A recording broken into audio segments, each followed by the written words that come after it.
Le projet de plan numérique des écoles de la ville de Saint-Égrève est un projet ambitieux d'un montant de 300 000 € que nous venons de mener à bien. Nous avons ce matin inauguré les 2 premières écoles entièrement équipées de vidéoprojecteurs interactifs, d'ordinateurs de fond de classe et de mini-PC. On a très rapidement souhaité s'associer avec l'éducation nationale de manière à prendre en compte les besoins à la fois en matériel et les besoins pédagogiques. Donc sur ces questions-là, on a étroitement travaillé avec l'inspectrice de circonscription qui nous a orientés très rapidement sur la conseillère pédagogique NTIC avec laquelle nous avons défini un cahier des charges en termes de matériel et de son côté à travailler avec les enseignants sur les besoins pédagogiques. À terme, ça se traduit par 270 ordinateurs et 50 vidéoprojecteurs, plus des classes mobiles, des bornes Wi-Fi. On a fait le choix de s'orienter vers une technologie qu'on appelle de clients légers, avec des terminaux, qui part du principe en fait que l'ordinateur final ne se contente simplement d'afficher uniquement ce qu'il y a sur le serveur. Donc c'était une première pour nous parce que c'est une technologie en fait qu'on n'avait jamais pu expérimenter jusqu'à présent.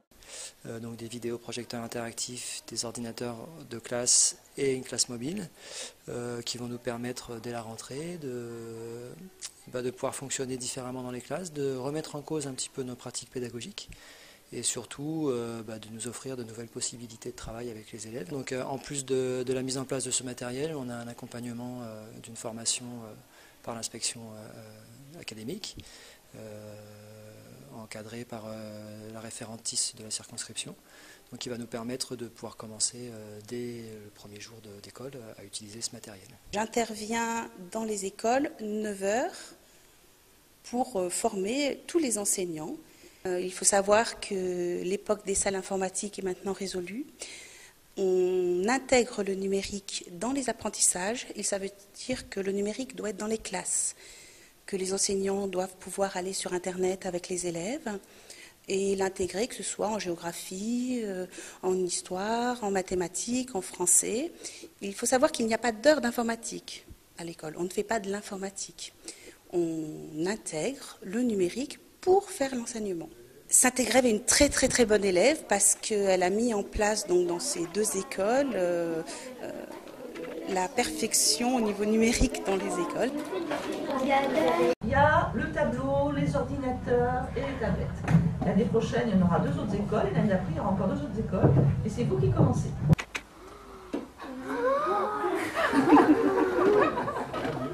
Magique. Bonne rentrée.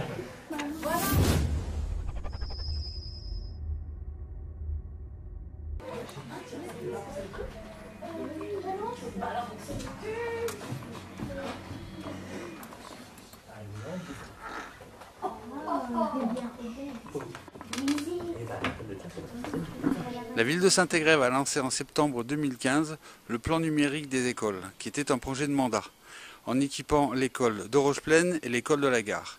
Elle poursuivra en septembre 2016 ce plan numérique en équipant 3 autres écoles, l'école de la Monta, l'école du Pont-de-Vence et l'école de Barnave, mais à minima. Les premiers retours, en bout d'1 an, sont très positifs, aussi bien de la part de l'équipe enseignante que de la part des parents d'élèves. Avant, il y avait les classes informatiques. Les classes informatiques, voilà, on avait un temps dédié dans la semaine où il fallait bouger toute sa classe pour aller travailler sur les ordinateurs dans la classe. C'était beaucoup moins efficace. Alors que là, ça change complètement la façon de travailler. Quand vous voyez la classe, par exemple, c'est une classe en atelier. Comme en maternelle, on le retrouve en fait. Parce qu'on n'a pas trop l'habitude en élémentaire. Ce qui fait que y a un groupe qui va travailler sur les ordinateurs, un autre qui va travailler avec l'enseignant, mais ça peut être sur n'importe quoi, sur un jeu de mathématiques. Là, j'ai utilisé le vidéoprojecteur tout à l'heure, mais c'est absolument pas toujours le cas. Et un qui va travailler en autonomie. C'est pour les enfants, c'est extrêmement intéressant parce que ça varie beaucoup les activités. Ça développe aussi l'autonomie parce que voilà, il y a un moment où il faut travailler tout seul, hein. Et puis surtout, on utilise au quotidien l'informatique. Le fait qu'il soit dans la classe, ça n'a rien à voir. On peut facilement différencier aussi. Je travaille par exemple sur un logiciel qui s'appelle Calculatis. Voilà, j'ai un enfant qui sera en difficulté sur telle notion, il va faire un niveau en dessous. Celui qui est en avant, celui qui est dégourdi, on peut lui proposer aussi beaucoup plus. Au départ, il y a pas mal, on court un peu à droite à gauche, on dit mais ça va être juste ingérable. Et puis après, quand ils ont pris le coup, et c'est une autre façon aussi de faire. Par exemple, on travaillait, comme vous et moi, vous avez connu le truc, voilà, on apprenait les synonymes, on apprenait voilà, tout ce qui était, chaque chose à la fois. C'est ça, synonyme, antonyme, les mots de la même famille. Voilà.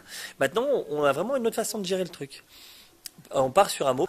Et donc là, l'outil informatique est hyper extraordinaire parce que du coup, on part sur un brainstorming. Les enfants, ils vont proposer des mots, on marque le truc. Après, les enfants, ils bougent les mots, ils classent. Ça facilite. On pouvait le faire ça avant. En faisant, par exemple, voilà, on travaillait sur des affiches pour faire ça. Mais c'était bien plus chronophage, voilà, beaucoup plus compliqué. On travaille sur quelque chose, un enfant n'a pas terminé, hop, on efface, mais on a enregistré. Ce qui veut dire que l'enfant peut revenir après dessus. C'est des choses comme ça, ça paraît pas grand chose, mais c'est vraiment, ça facilite énormément le métier.